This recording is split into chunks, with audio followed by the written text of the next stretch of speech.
Chapter 2: The Firm and its Environment. Environmental Forces and Environmental Scanning.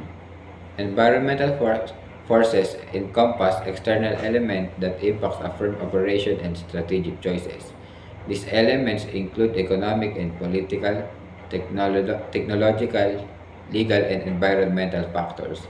They can either create opportunities or present challenges to an organization's success. Environmental scanning involves a systematic examination of these external forces to identify potential changes and trends that may influence the business.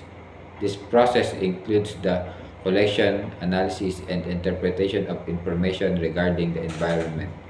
To guide a decision making, by engaging in environmental scanning, firms can adjust to market dynamics, foresee regulatory changes, or identify emerging technologies that may affect their sectors. Local and international business environment of the firm. The local business environment consists of factors within a company's immediate geographic and market vicinity, such as local economic conditions, consumer preference, legal frameworks, and competitive dynamics. These elements significantly affect daily operations and short-term strategic planning. Conversely, the international business environment encompasses the wider global context in which firms operate. This includes international markets, cross-border trade, regulations, cultural variances, and global economic conditions. Phases of economic development.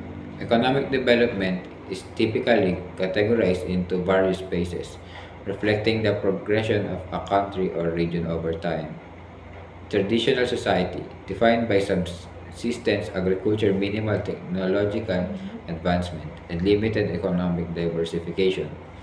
Precondition for takeoff involves the establishment of fundamental infrastructure investment in education and the transition towards industrialization. Takeoff, a stage characterized by swift economic growth, industrial expansion, and increased investment.